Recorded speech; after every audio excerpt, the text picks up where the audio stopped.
నమస్కారం, Shilpa TV news కి స్వాగతం. ముందుగా ముఖ్యాంశాలు. నంద్యాల పట్టణ ప్రజలకు మెరుగైన సేవలు అందించేందుకు కృషి చేస్తామని పేర్కొన్న మున్సిపల్ చైర్పర్సన్. రోడ్డు భద్రత మరియు ట్రాఫిక్ నిబంధనలపై అవగాహన ర్యాలీ. డిగ్రీ విద్యార్థులకు వ్యాపార అభివృద్ధి శిక్షణ కార్యక్రమం.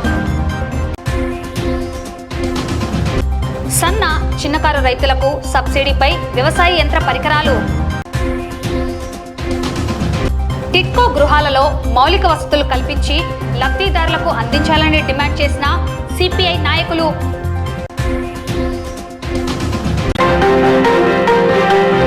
వేసవి కాలంలో నంద్యాల మున్సిపల్ పరిధిలోని అన్ని ప్రాంతాలలో నీటి సరఫరాలో అంతరాయం ఏర్పడకుండా అన్ని చర్యలను చేపట్టేందుకు, అలాగే పారిశుద్ధ్య నిర్వహణపై ముందస్తుగా మున్సిపల్ సంబంధిత శాఖల అధికారులతో గురువారం మున్సిపల్ చైర్పర్సన్ మాబునిసా సమీక్షా సమావేశం నిర్వహించి పలు సూచనలు తెలియజేశారు. త్రాగునీటి సరఫరాలో ఎటువంటి అంతరాయం కలగకుండా చర్యలు తీసుకుంటున్నామని, పుర ప్రజలకు మరింత మెరుగైన సేవలను అందించేందుకు అధికారులు కృషి చేస్తున్నారని తెలిపారు.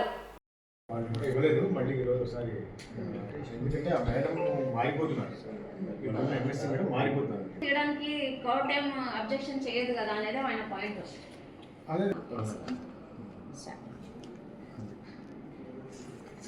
ఇంకంతే నన్ను దానికి పెట్టుకోవడానికి బాగుంటుంది. ఓకే, అది గవర్నమెంట్ హాస్పిటల్ కి డ్రైన్ లేదంటే మళ్ళీ ఏమంటున్నారు, రోజు మేము అమ్మాయి అంటే అమ్మాయి తల్లి అని ప్లాన్ పెట్టుకుంటున్నారు. మీకు పర్టికులర్ గా ఫలానా చోట వాళ్ళ ఏం లేదు అని అంటే వాళ్ళకి ఏదైనా అంటే. ఈరోజు మున్సిపల్ అధికారులతో ఇంజనీరింగ్ సెక్షన్ మరియు శానిటేషన్, రెవెన్యూ ఇలా అందరు సెక్షన్స్ తో కలిపి ఒక చిన్న రివ్యూ మీటింగ్ ఏర్పాటు చేసుకోవడం జరిగింది. ఎందుకంటే నంద్యాల పట్టణంలో శానిటేషన్ పరంగా, ఇంజనీరింగ్ పరంగా, రెవెన్యూ పరంగా ఎలాంటి ఇబ్బందులు లేకుండా ప్రజలు ఇబ్బంది పడకూడదనే ఒక ఉద్దేశంతో ఈ మీటింగ్ ఏర్పాటు చేసుకోవడం జరిగింది. అలాగే రాబోయే కాలంలో మంచినీటి కొరత కానీ ఉండకూడదని చెప్పి అధికారులతో మాట్లాడి ఎలాంటి ఇబ్బందులు లేకుండా చూసుకోవడానికి ఒక చిన్న మీటింగ్ అరేంజ్ చేసుకోవడం జరిగింది. అలాగే నంద్యాల పట్టణ ప్రజలందరికీ రాబోయే వేసవి కాలంలో కానీ ఎలాంటి నీటి కొరత ఉండకుండా ఆల్రెడీ చూసుకుంటూ ఉన్నామని మనవి చేయడం జరుగుతుంది. నేడు నంద్యాల ట్రాఫిక్ పోలీసులు మరియు ప్రభాత్ ఇన్స్టిట్యూట్ ఆఫ్ ఫార్మసీ సంయుక్తంగా రోడ్డు భద్రత మరియు ట్రాఫిక్ నియమ నిబంధనలపై అవగాహన ర్యాలీ నిర్వహించారు. ఈ ర్యాలీ నంద్యాల పట్టణంలోని టెక్కె నుండి గాంధీ చౌక్ వరకు విద్యార్థులు, ట్రాఫిక్ అధికారులు మరియు సిబ్బందితో నిర్వహించారు. Traffic CI Mallikarjuna Gupta motor vehicles MV చట్టం ఉల్లంఘనల ప్రభావం మరియు పెరిగిన చలానాల గురించి ప్రజలకు అవగాహన కల్పించారు. విద్యార్థులు ప్లకార్డులు పట్టుకొని హెల్మెట్ ధరించడం, సీట్ బెల్ట్ ఉపయోగించడం, ట్రాఫిక్ నిబంధనలు పాటించడం వంటి ఇతర అంశాలతో నినాదాలు చేశారు. మద్యం తాగి వాహనం నడపడం, అతివేగం, డ్రైవింగ్ సమయంలో మొబైల్ ఉపయోగించడం వల్ల ఉల్లంఘనలకు పెరిగిన జరిమానాల గురించి సమాచారం ఉన్న పత్రాలను ప్రజలకు, వాహనదారులకు పంపిణీ చేశారు.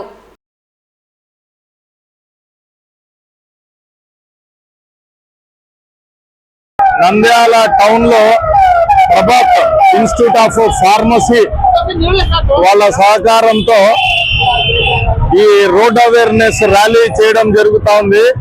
సుమారుగా ప్రభాత్ ఇన్స్టిట్యూట్ ఆఫ్ ఫార్మసీ వాళ్ళు ఒక 150 మంది దాకా పాల్గొనడం జరిగింది. దీని యొక్క ముఖ్య కాన్సెప్ట్ ఏమంటే నంద్యాల ప్రజల అవేర్నెస్ కలగజేయడం కోసము, తర్వాత ఈ ప్రమాదాలు ఎక్కువ కారణమవుతున్నాయి కాబట్టి వాటిని తగ్గించి ప్రజలు క్షేమంగా ప్రయాణం చేసే విధంగా ప్రజల్లో అవగాహన కలిగించడానికి ఈ ర్యాలీ కాలేజీ యాజమాన్యం తరఫు నుంచి మరియు నంద్యాల ట్రాఫిక్ పోలీస్ స్టేషన్ తరఫు నుంచి ఏర్పాటు చేయడం జరిగింది. ముఖ్యంగా అలాగే ప్రజలకు కూడా తెలియజేయడం ఏమనగా 1/3/25 నుంచి ఈ ర్యాలీ ఈ ఎంవి చలాన్స్ వైలేషన్స్ కూడా చేస్తే ఫైన్ అమౌంట్స్ బాగా ఇంప్రూవ్ అయినాయి. పిలియన్ రైడర్ కూడా హెల్మెట్ పెట్టుకోకపోతే 1000 రూపాయలు కట్టాలి, డ్రైవింగ్ లైసెన్స్ లేకపోతే 5000, ట్రిపుల్ రైడింగ్ చేస్తే 1500, తర్వాత డ్రంక్ అండ్ డ్రైవ్ చేస్తే కోర్టుకు పంపించి 10,000 రూపాయలు ఫైన్ లేకపోతే పనిష్మెంట్ కూడా పడే అవకాశం ఉంటుంది. అందుకే నంద్యాల ప్రజలందరికీ తెలియజేయడం ఏమంటే, మీరు రోడ్డు మీదకి వచ్చినప్పుడు నిర్లక్ష్యంగా ప్రవర్తించి వాహనాలు నడపొద్దండి. ప్రాణం ప్రతి ఒక్కరికి ఎంతో విలువైనది కాబట్టి మీరు క్షేమంగా వచ్చి మీ పనులు ముగించుకొని క్షేమంగా ఇంటికి పోవాలని చెప్పి కోరుకుంటున్నాము. అందుకోసము ప్రజల్లో ఈ అవగాహన కలగజేయడానికి ఈ ర్యాలీని ఏర్పాటు చేయడం జరిగింది. ప్రతి కార్యక్రమానికి మా వంతు సహకారంగా, ప్రభుత్వం చేసేటువంటి ప్రతి కార్యక్రమానికి మా వంతు సహకారంగా మన ప్రాణాలను రక్షించుకోవడానికి ఎంచుకున్నటువంటి ఒక మంచి మార్గంలో ప్రభుత్వం వారు, నంద్యాల పట్టణ ట్రాఫిక్ పోలీసు వారు, ముఖ్యంగా సిఐ గారి ఆధ్వర్యంలో అవేర్నెస్ ప్రోగ్రామ్ కు ప్రభాత్ విద్యా సంస్థల తరపున మా సహకారం అందించడానికి ముందుకొచ్చాము. మన కోసం, మీకోసం, మనందరి కోసం మనం చేస్తున్నటువంటి ఈ ప్రయాణంలో మనం ప్రశాంతంగా ఇంటికి చేరడానికి, ఇలాంటి ప్రమాదాలు జరగకుండా ఇంటికి చేరడానికి కావలసినటువంటి చర్యలు ఎలా ఉండాలో సిఐ గారు మన ముందుంచారు. వాటి ప్రకారము అవి పరిధి దాటినప్పుడు చేసేటువంటి ఫైన్లకు మనం గురి కాకుండా ఉండాలని ఏర్పాటు చేసినటువంటి ఈ ర్యాలీకి ప్రభాత్ విద్యా సహకారంతో ఈ కార్యక్రమం నిర్వహిస్తున్నాము. రాష్ట్ర డిప్యూటీ సీఎం పవన్ కళ్యాణ్ హిందూ పరిరక్షణ చట్టాలు తీసుకురావాలని తిరుపతిలో వ్యాఖ్యానించారని, అయితే వారే గుడులకు శటగోపం పెడుతున్నారని వైసీపీ నాయకుడు భూమా కిషోర్ రెడ్డి తీవ్రంగా విమర్శించారు. అల్లగడ్డలోని ఆయన కార్యాలయంలో మీడియా సమావేశం నిర్వహించి ఇటీవల బద్వేల్ నియోజకవర్గంలో కాసిరెడ్డి నాయన ఆశ్రమాన్ని కూల్చివేసిన ఘటనపై తీవ్రంగా స్పందించారు. వేలాది మంది ఆకలి తీరుస్తున్న ఆశ్రమాన్ని కూల్చడాన్ని తప్పుపట్టారు. తిరుపతిలో డిప్యూటీ సీఎం చేసిన వ్యాఖ్యలను పునః పరిశీలించాలని, బాధ్యులపై చర్యలు తీసుకోవాలని డిమాండ్ చేశారు. ఈరోజు మన నంద్యాల పట్టణం నందు ఆశా ఫౌండేషన్ వారు మన సభ్యుల యొక్క పిల్లలు, డిగ్రీ కంప్లీట్ అయిన పిల్లలకు నాట్స్ కింద, నేషనల్ అప్రెంటిస్ ట్రైనింగ్ స్కీమ్ కింద ఎన్రోల్ చేయడం జరిగింది. మొత్తం 900 మంది ఎన్రోల్ చేస్తే, సో వాళ్ళు మళ్ళీ ఆశా ఫౌండేషన్ వాళ్ళు వచ్చి వాళ్ళ central government human resource development సైట్లో మనం అప్డేట్ చేస్తే వాళ్ళకు 1 ఇయర్ స్కాలర్షిప్ దానం వస్తుంది, 4,500 చొప్పున. సో మొత్తం 12 నెలలకు 54,000 అంటే 1,000 రూపాయలు వాళ్ళకి వెనక్కి ఇవ్వాల్సి వస్తుంది. సో ఎందుకంటే వాళ్ళకు 3 అవర్స్ ట్రైనింగ్ ఇస్తారు, స్కిల్ డెవలప్మెంట్ ట్రైనింగ్. సో దానివల్ల యూత్ ఎంపవర్మెంట్ చేయడానికి వాళ్ళకి ఇంట్రెస్ట్ ఉన్న దాని మీద వాళ్ళ ఆన్లైన్లో క్లాసెస్ ఉంటాయి. సో ఇది మంచి అవకాశాన్ని తీసుకొని మా ఎండి గారు Tej Bharat sir central government scheme tie up చేసి ఆశా ఫౌండేషన్ ద్వారా నాట్స్ అని central government education department, human resource development department ద్వారా ఎన్రోల్ చేయడం జరిగింది. సో మొత్తం మన నంద్యాల పట్టణంలో 900 మంది ఎన్రోల్ చేయడం జరిగింది. వాళ్ళని ఇప్పుడు ఆశా ఫౌండేషన్ ప్రతినిధి వచ్చి ఎన్రోల్ చేస్తే వాళ్ళకు అందాల్సిన బెనిఫిట్స్ మొదలైనవి స్టేట్ లెవెల్. సో మన మున్సిపాలిటీ కూడా వస్తాయని నేను తెలియజేస్తున్నాను. స్కిల్ డెవలప్మెంట్ మీదనే ఉంటుంది ఓవరాల్గా. సో వాళ్ళకి ఇంట్రెస్ట్ ఉన్న స్కిల్ డెవలప్ చేసుకొని లబ్ధి పొందొచ్చు. సైడ్ బై సైడ్ స్టైఫండ్ కూడా మనకు 4,500 స్టైఫండ్ కూడా రావడం జరుగుతుంది. రాష్ట్ర ప్రభుత్వం మార్చి నెల నుండి 69 రకాల యంత్ర పరికరాలను అందుబాటులోకి తెచ్చిందని, ప్రధానంగా సన్న చిన్నకారు రైతులకు, ఎస్సీ ఎస్టీ జనరల్ వర్గాల వారికి సబ్సిడీపై యంత్ర పరికరాలను మండల పరిధిలోని రైతు సేవా కేంద్రాల ద్వారా అందజేయడం జరుగుతుందని, ఈ అవకాశాన్ని రైతు సోదరులు సద్వినియోగం చేసుకోవాలని నంద్యాల మండల వ్యవసాయ శాఖ అధికారి పేర్కొన్నారు. సమీపంలోని రైతు సేవా కేంద్రాల్లో రైతులు సంప్రదించి ప్రభుత్వ నిబంధనల మేరకు వాటిని పొందవచ్చని తెలిపారు.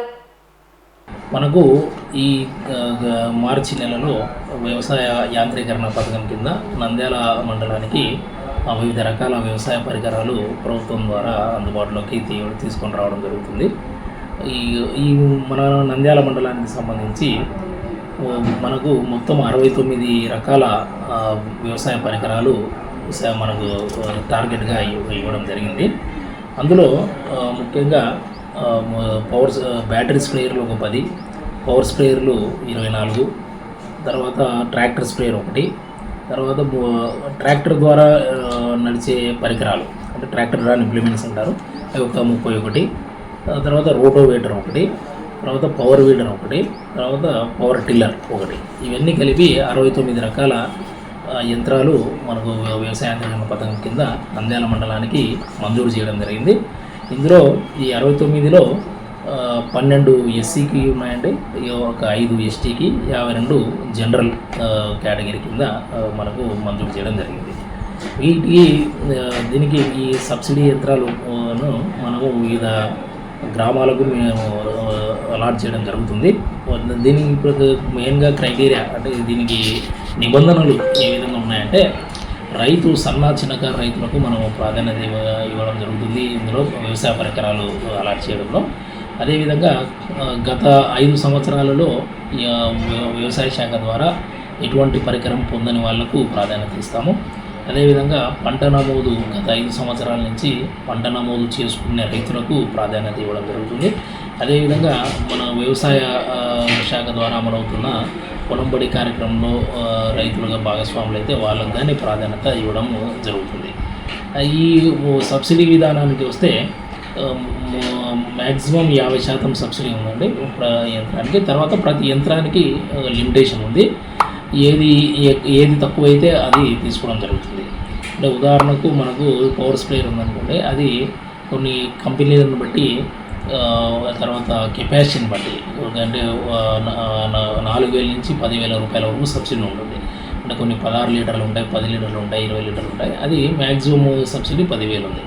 అట్లా రోటోవేటర్లు అనుకోండి, అది 36 బ్లేడ్లకి 46,000 సబ్సిడీ ఉంది, 42 బ్లేడ్లకు 50,000 సబ్సిడీ ఉంది.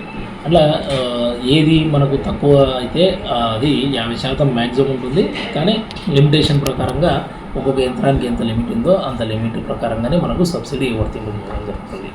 ఇవి ఈ రోజు నుంచి మనము రైతు సేవా కేంద్రాలకు అన్నిటికీ మేము ఏవైతే మనకు మండలానికి వచ్చాయో అవి రైతు సేవా కేంద్రాలకు అలాట్మెంట్ ఇస్తున్నాము.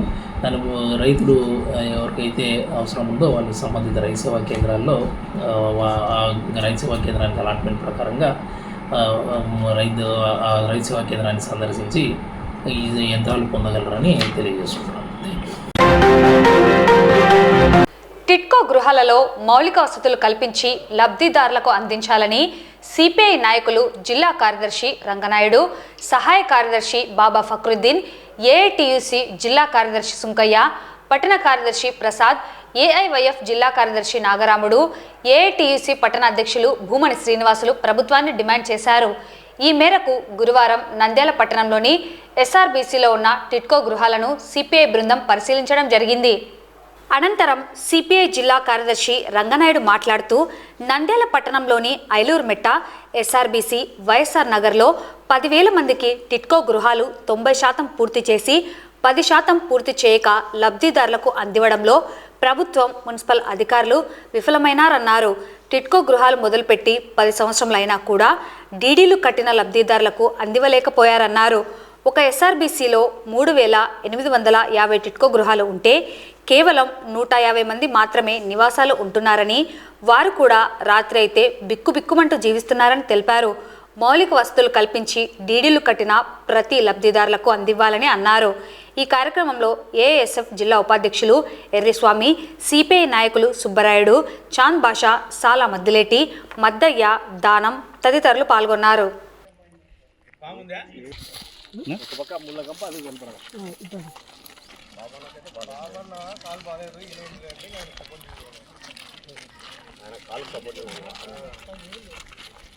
నంద్యాల పట్టణంలో ఈరోజు టిట్కో గృహాల సందర్శనకు సిపిఐ బృందంగా రావడం జరిగింది. అయితే గత భూమా నాగిరెడ్డి ఎమ్మెల్యేగా ఉన్నప్పుడు ఈ పట్టణంలో తెలుగుదేశం పార్టీ అధికారంలో ఉన్నటువంటి సమయంలోనే 10,000 టిట్కో గృహాలు ఇవ్వాలని చెప్పేసి స్థల సేకరణ, అదేవిధంగా లబ్ధిదారుల ఎంపిక, అదేవిధంగా దాన్ని పూర్తి చేయడం కోసం పూర్తిగా ప్రాథమికంగా అన్ని పనులు కూడా పూర్తయినాయి.